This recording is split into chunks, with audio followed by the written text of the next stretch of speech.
wonderful reading. Well, lately, I've become aware, yet again, that I do have my share of flaws, my fair share of flaws, and honesty compels me to share mine with you a bit at a time. Wouldn't want to overwhelm you, lest you fall prey to any illusions that clergy or gurus or rabbis or imams or other spiritual leaders are a cut above the rest of humankind, which is a very dangerous illusion, which has too often had dire and destructive consequences. Are you ready for me to admit my fault to you? Yeah, that always gets the congregation's attention. Well, it's not. It's a shortcoming I've acknowledged to you before, but I think I need to acknowledge it again today. And that is, it's an honest admission that I tend to be conflict avoidant. Actually, I see this a lot of times. Your strengths and your weaknesses are the same thing, depending on the context. And a lot of times, I see this as a strength, because a lot of conflicts could and should be avoided, because they just bring dissension and division and discord. So it's a strength, but at certain times it can be a weakness, because some conflicts are necessary. And I don't like that, darn it. And in the 5th grade, I got punished for saying that, darn it. So forgive me if that was too much for you to handle. Well, guess what? The universe appears to have taken note of my pronounced reluctance to engage in conflict and has put me in a place where I am in the midst, right now, of the biggest conflict of my professional life. Apparently, so that I can have yet another opportunity to grow. This makes me think that the powers that be, call them what you will, I call it the sacred mystery, must have a great sense of humor. And it's saying, you thought you could run from all conflict, did you? Well, think again. And I'm going to tell you about this conflict because actually it involves all of us, although it has nothing, I'm grateful to say, it has nothing to do with any internal conflict within the congregation. We're in pretty good shape here. All congregations have conflicts going on all the time, little ones, and we manage them. But basically, we're doing fine here. This conflict has to do with a larger Unitarian Universalist association to which our congregation belongs. Where should I begin? Well, I could take many entrance ramps, but I'm going to make it personal, so you'll understand why I am so directly involved and why I believe it will be eventually a good thing for Unitarian Universalism. The story begins a few years ago when I was at a ministers' gathering, and there was a male colleague. I knew him a little bit, but scarcely. We maybe had shaken hands, but I scarcely knew him. And he made a comment in one of our large gatherings. We gather together in these rooms and have seminars, and we discuss things, and people raise their hands, and he raised his hand and he made a comment. And he was instantly attacked. He made a comment that was misheard. I actually checked this later. And he was instantly attacked by another colleague in front of everybody else for his sexism. Now, don't get me wrong, there is indeed much good in choosing our words carefully so as not to unwittingly cause harm. But in this case, he hadn't actually said anything wrong or harmful.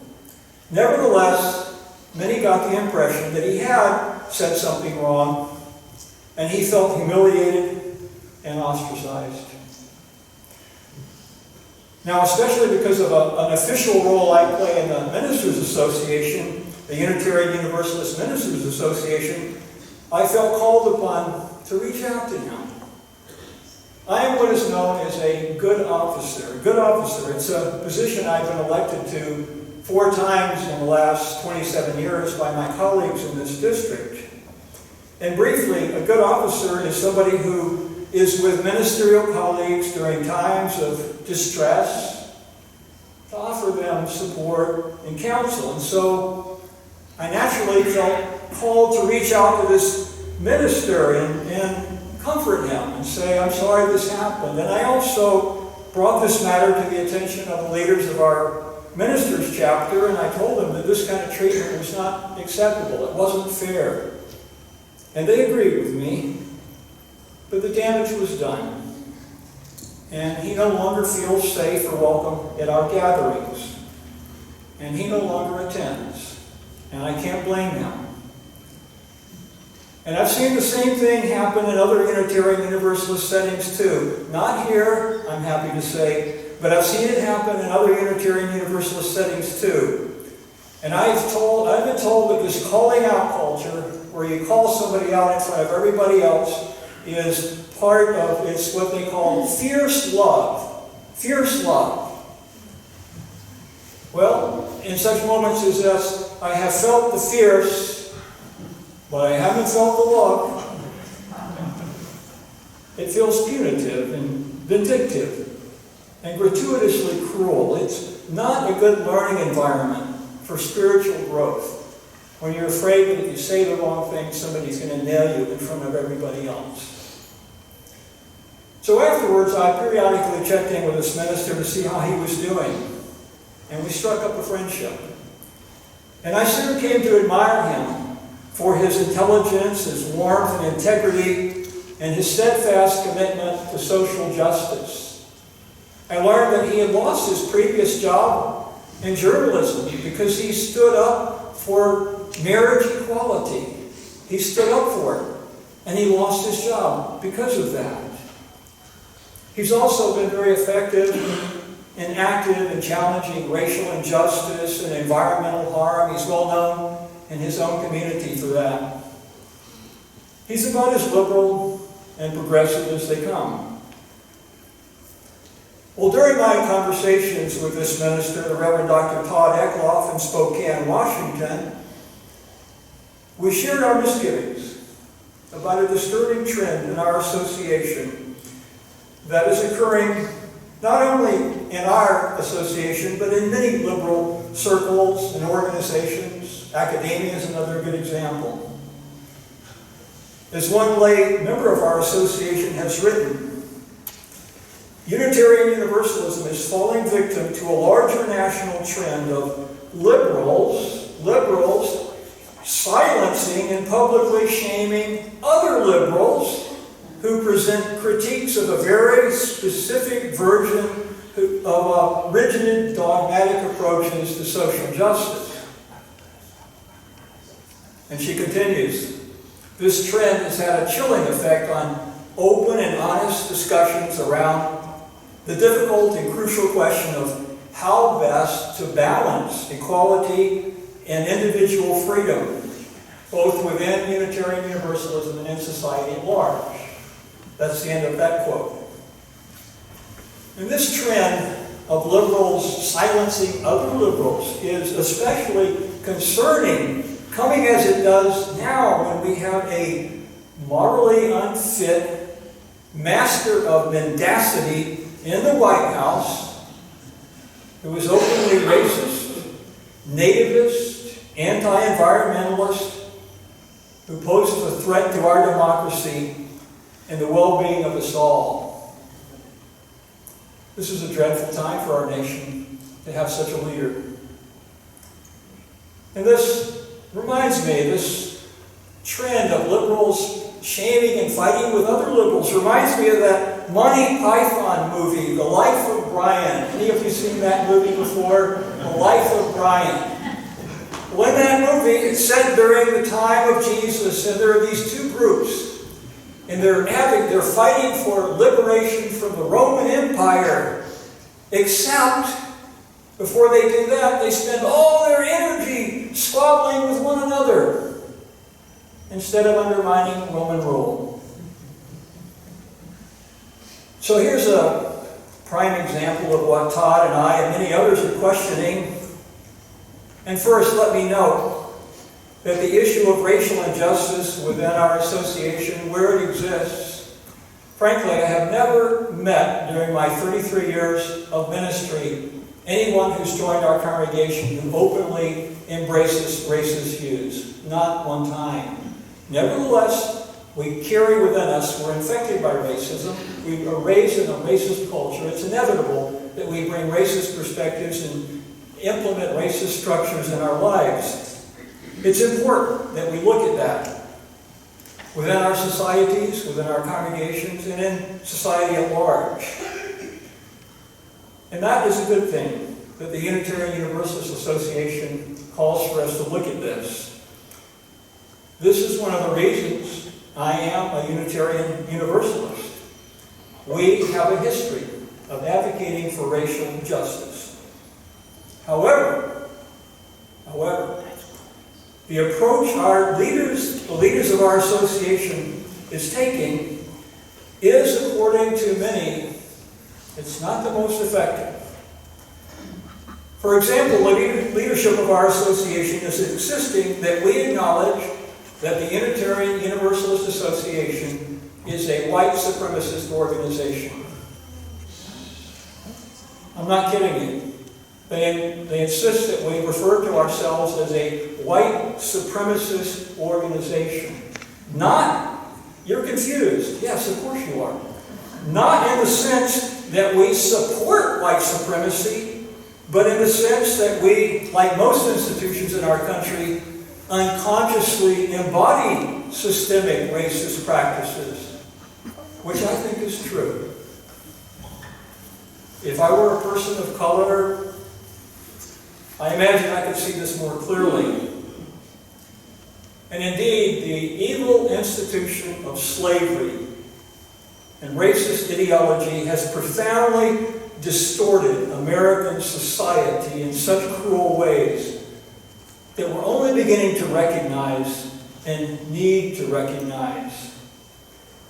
But characterizing the Unitarian Universalist Association as a white supremacist organization, as our leadership insists we do, sends the wrong signal, both internally and externally. And when people hear this, they naturally think that we're saying that we promote white supremacy, not that we unwittingly embody systemic racism in our congregations and need to learn how to change that. I don't argue with that. It's the use of this terminology. It's very confusing. It's very confusing. I also think, though, that we unconsciously embody other harmful attitudes, most especially classism. I think that also deserves our attention. Furthermore, our association has been promoting anti-racist workshops that many of us feel are counterproductive and have led to more to feelings of spiritually paralyzing shame instead of resulting in genuine spiritual transformation. Instead of appealing to love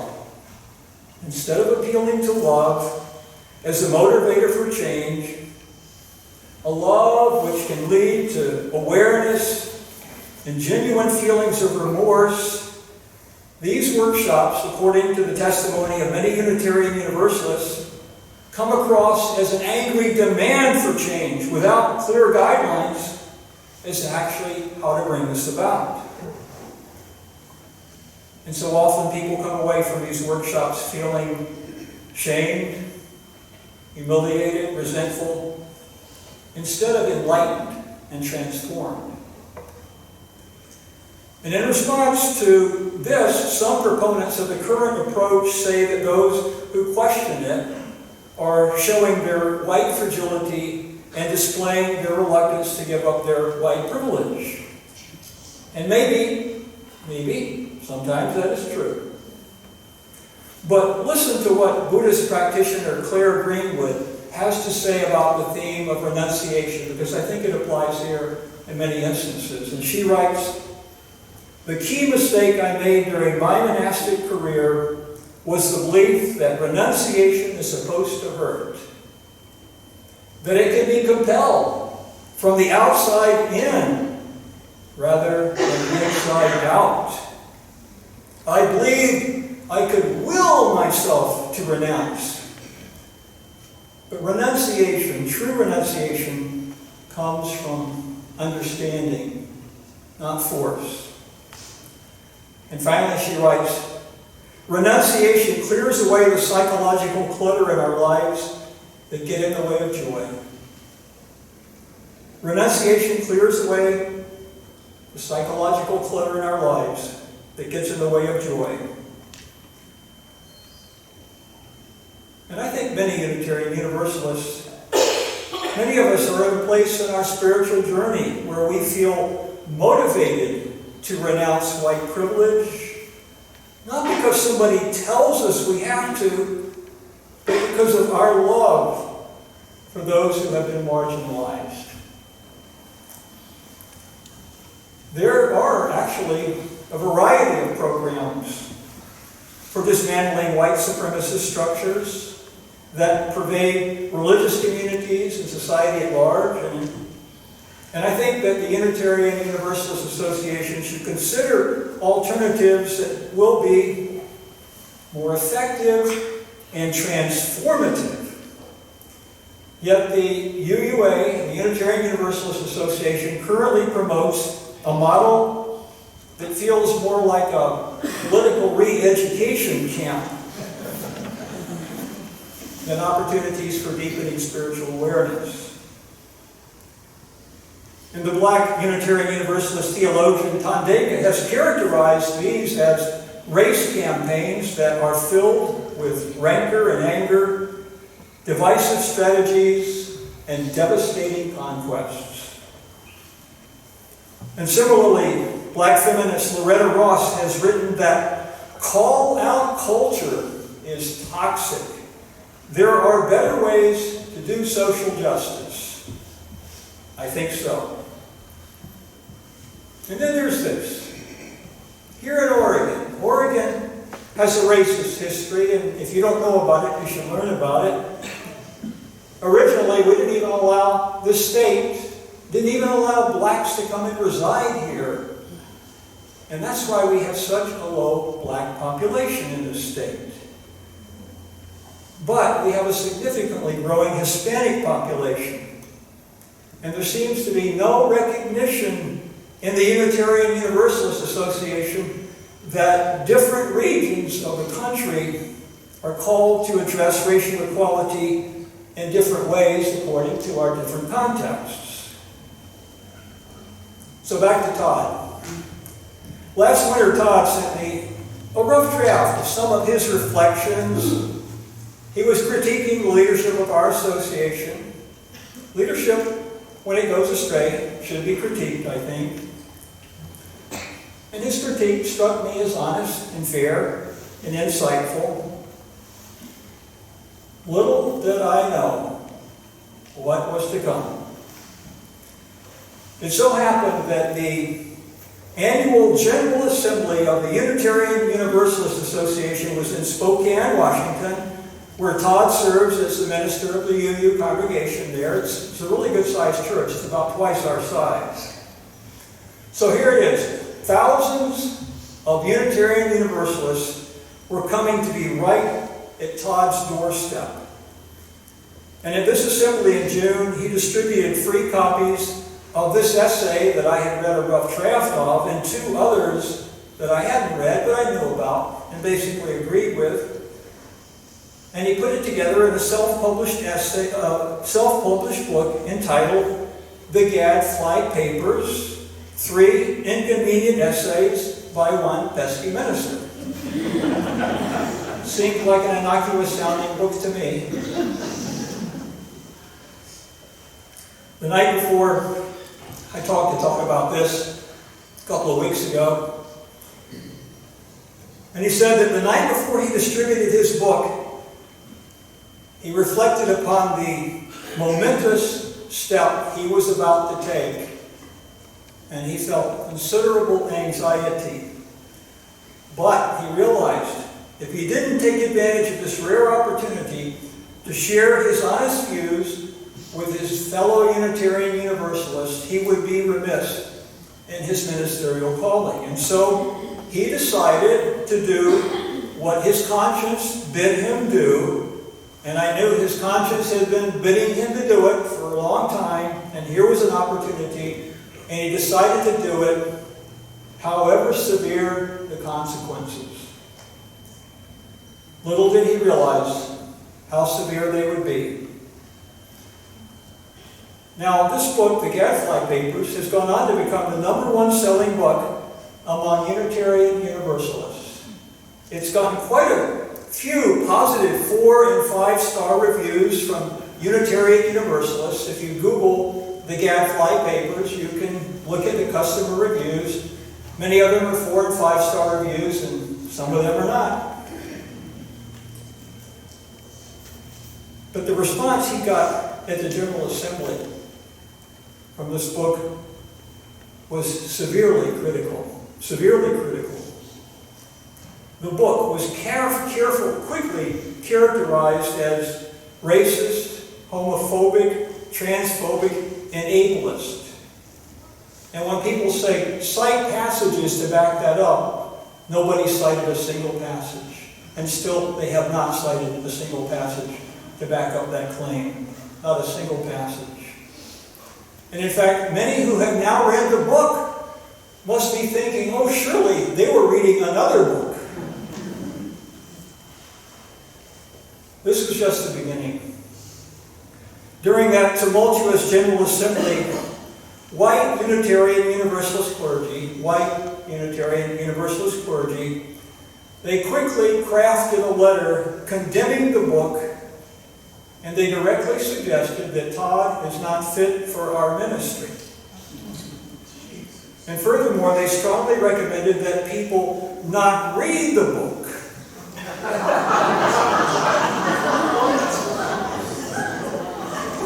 Which, of course, has had the opposite effect. And I've teased Todd and I've asked him, did you pay those ministers to write that letter to boost sales of your book? Lesson here, never tell a Unitarian Universalist not to read a book.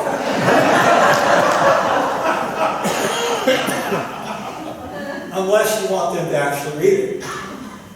So, by the way, don't watch that movie, The Life of Brian. Just don't watch it. Can you hear me?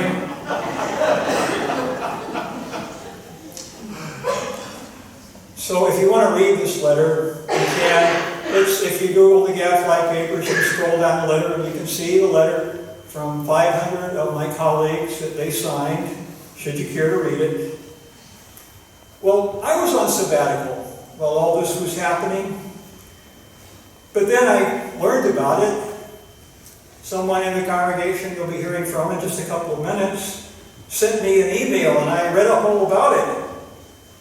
And then I had my own moment of anxious moral reckoning. And I felt much more fear than I did last summer, 2018, not this last summer, but the summer before. Remember when I got arrested in front of ICE, Immigration and Customs Enforcement? I was with other clergy, and I got arrested because we were protesting the treatment, their detainment of asylum seekers, and so we did it. And I'd never been arrested before. I have some parking tickets in my background I've never told you about. But I've never been arrested before. And it was scary for me, it was. Michael Pollard was there, he held my hand right before I got arrested. It was for clergy only. But I think it was a scary moment in my life. But my conscience, I was more frightened this night, as I'll tell you about in a second. But my conscience directly informed me that I had to act, regardless of the consequences. And so, the Sunday before Todd was to preach, the first Sunday after this whole thing blew up, I sent him an email. And I said I wanted him to read this short note from me, stating that although 500 of my colleagues had condemned this book, 1,400 of us, there are about 1,900 Unitarian Universalist clergy in the United States. Kind of a scary thought that there's that many of us running loose, but there are. But there were about 1,400 of us had not spoken, and I hadn't talked to any of my colleagues by that time, and I didn't know what the others thought, but I supported his freedom of conscience and expression, and I thought he was a courageous minister. And I told him to be sure to speak my name from his pulpit, and he did, and the service was live streamed to the outside world. And I did this because I could not let my brother, this very fine minister, face this wrath all alone. And I sort of felt like Mark Twain's Huckleberry Finn. Remember where he's helping the escaped slave run away? Even though he's been told that doing this, and he believes it, will result in his eternal damnation. And then Huck says to himself, all right then, I'll go to hell. In my case, it wasn't eternal hell I feared, but I feared facing the same damnation by my many colleagues that Todd was facing. So Todd accepted my offer to serve as his good officer through this whole ordeal, and we're just at the beginning of it. And one important aspect of the good officer role is to defend liberal ministry. And that's what I honestly believe I'm doing. Defending the liberal free faith ministry. And beyond that, defending liberal religion. Especially our right to dissent. To challenge whatever orthodoxy might be currently in vogue. Last month, Todd and I were forewarned by a member of the board of the Unitarian Universalist Ministers Association that they were about to publicly censure him. Something I've never seen happen in my entire ministry. It may not have happened. Maybe it's happened in the 19th century. I've never seen this before. And they did censure him. They sent an email out to all 1,900 Unitarian Universalist clergy, and of course that was spread out beyond that, censoring him. But before that came out, and when we got the news that he was about to be censured, I was overwhelmed with fear. And I wondered, am I next? And I threw up in my truck. I was that scared. But after losing my cookies, I felt much better. And I figured I would be okay, even if I am censored. After all, Todd is doing fine now, although he is generally distressed that such a thing could ever occur in our free faith tradition. This condemnation and censure for writing and distributing a book that many Unitarian Universalists have come to appreciate. So think about this. Implicitly, this condemnation and this censure apply not just to Todd and myself, but I dare say to thousands of Unitarian Universalists who question current approaches to dismantling racism and other forms of oppression. And I would call this a code red situation that indicates that something has gone terribly awry in our association. And I'm sorry to say that. I never expected I would ever have to say such a thing from this pulpit. I never did. I've been advised by more than one sympathetic colleague that I'm going to lose ministerial relationships because of my stand. And that news, it has shaken me. But as I have pondered more deeply, I realized that if I did not speak out honestly in this matter, I would become estranged from myself. For not speaking out as my conscience so clearly bids me to do. And so, out of loyalty to my own conscience, to my ministerial calling, and to you, the members and friends of this beloved congregation, and to the heart of our free faith tradition, which affirms our freedom of conscience and expression, and to my dear good friend Todd, such loyalty and my love for everyone, including those who wrote the letter, my love for everyone compels me to speak honestly, to challenge authoritarian, dogmatic trends in our association. Did you notice that I just said I'm speaking honestly? I didn't say I'm speaking truthfully. Todd made me aware of the philosophical distinction between honesty and truth. It's an important one to remember. Just because you honestly feel something to be true doesn't mean that it is true. I do think that what I am saying is a true perspective, or at least has partial truths and is a helpful perspective. But it may not be. I could be wrong. I have often been wrong. But if I am wrong today, I am honestly wrong. And the fear of being wrong keeps too many people silent. When we are rendered silent, we cannot be in true dialogical covenant. If we have covenantal relations, we both have to be able to speak. We can't shut the other side down. I'll say it again. When we are rendered silent, we cannot be in true dialogical covenant.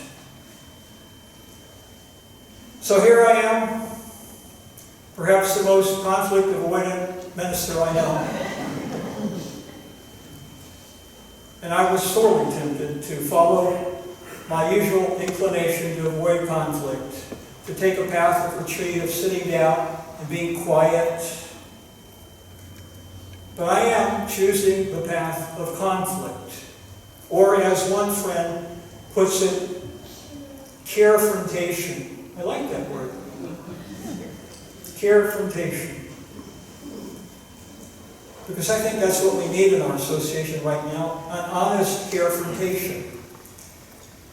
Or conflict, if you still want to call it that.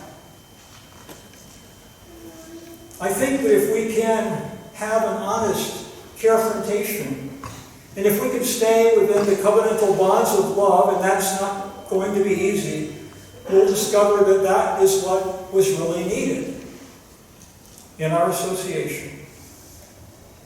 I'm not speaking of a conflict where you have egos and opinions in which one side wins and the other side loses. I'm speaking about a healthy, honest, wisely facilitated dialogue which results in deeper understanding for us all. So let me end finally. It's a long sermon today. Thank you for bearing with me. I had a lot to say. But I want to end finally with a quote from this wonderful minister I met, who supports me today, I know. Her name is Reverend Robin Bartlett. And she writes that the motto of my church, at my church, is that we can do hard things because we love one another because of our ideological and theological differences, not in spite of them. Listening to understand each other has brought us closer. May it be so.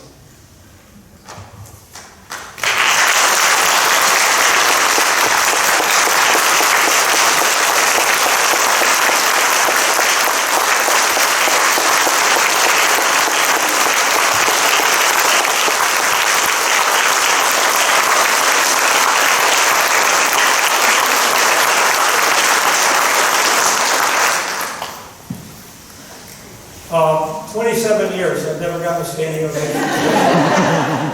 It felt good to get that affirmation. I'd like to invite Eric Schumann of the Committee on the Ministry to come up and share his thoughts at this time too, because He has a unique voice and a perspective, and thank you, Eric, so much.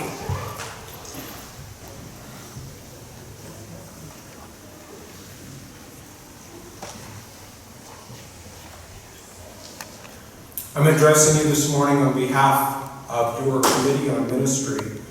We're a group who are charged with supporting and counseling Reverend Rick, and to serve as a vehicle of communication between you, the congregation, and our minister. And I'd like to recognize the members of the committee. If you're present, Megan Altifer, please stand. Dina Trieste, Ruth Larson, and Joel Martin. Thank you.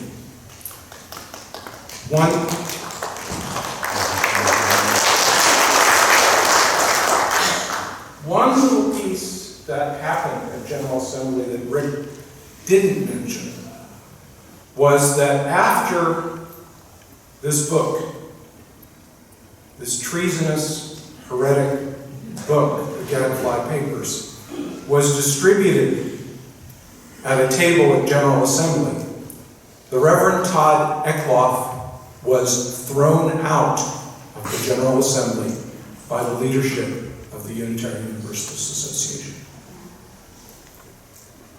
Well, Rick approached us following General Assembly in June with concerns that his public support of Todd Eckloff's freedom to express his opinions in our denomination might result in the alienation of Rick's ministerial colleagues and even disapproval from members of this congregation.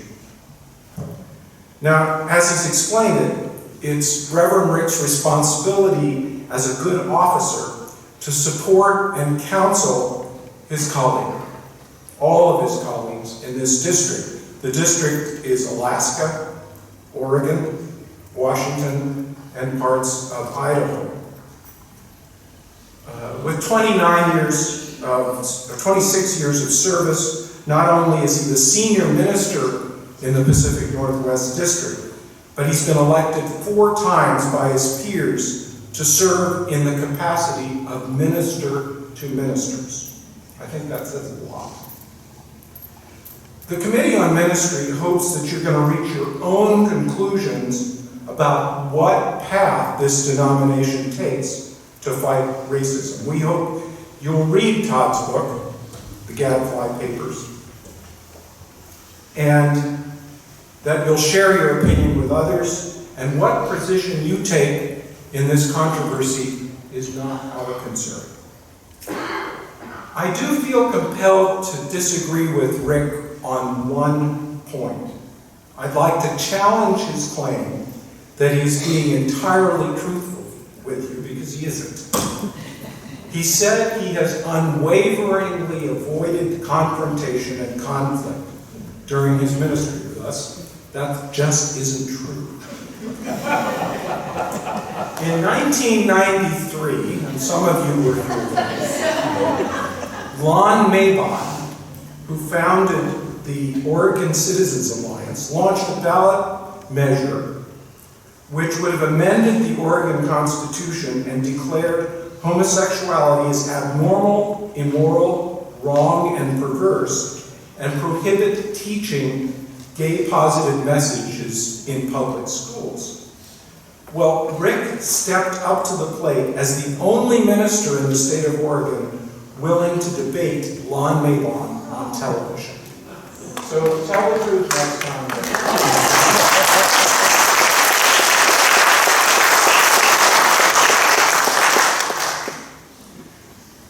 The Committee on Ministry's concern is a fundamental Unitarian Universalist value, which is called freedom of conscience, and for our clergy, freedom of the pulpit. Ironically, in the UU Ministers Association own code of conduct, it says this: the history and expectation of the Unitarian Universalist movement is that ministers are free to speak the truth as they understand it. The long-standing tradition of freedom of the pulpit extends to ministers in all professional settings. This freedom applies to both spoken and written public statements. Notwithstanding, the leadership of the Ministers Association unanimously condemned Eckloff for doing just that, expressing the truth as he understands it. This action was not acceptable to Rick Davis, and it is not acceptable to us in the Committee on Ministry. In 1963, 56 years ago, when I was contemplating joining a Unitarian Universalist congregation for the first time at the age of 15, I read the classic book, Why Am I Unitarian, by the Reverend Jack Mendelson. And I want to share a few of the passages from this book, which helped me decide I would spend the rest of my life as a Unitarian Universalist. Most churches find their bond of union in scriptural or creedal affirmations. Acceptance into membership is based on uniformity of professed theological belief.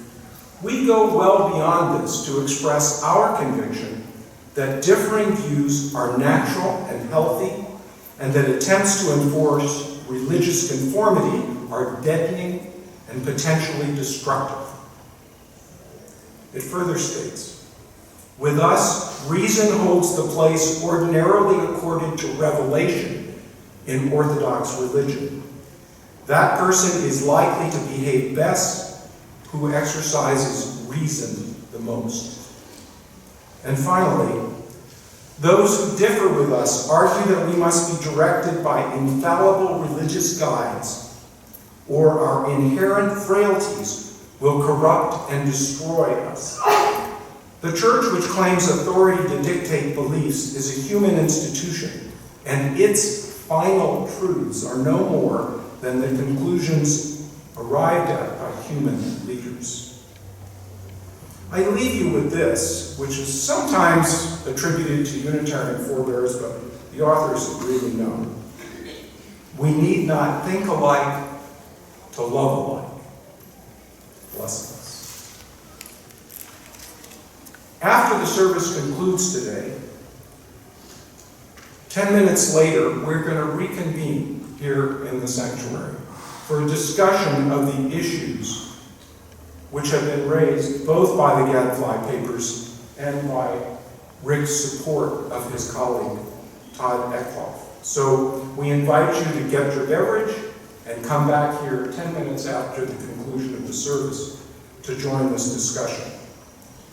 In addition to that, members of the Committee on Ministry think that the issues raised are so important that we are launching a curriculum on the topic of the Gadfly Papers, which will begin next Sunday.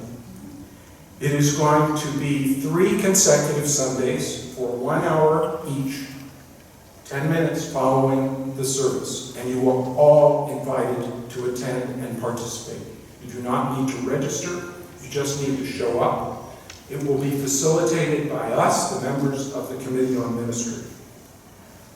This book, The Gadfly Papers, which 500 UU ministers have asked you not to read, is available for sale for $8 today or next week from me. If you don't have the money and you can't afford it, we will supply you with a copy for free. It is also available as a download from Amazon for $3. So just look for Gadfly Papers.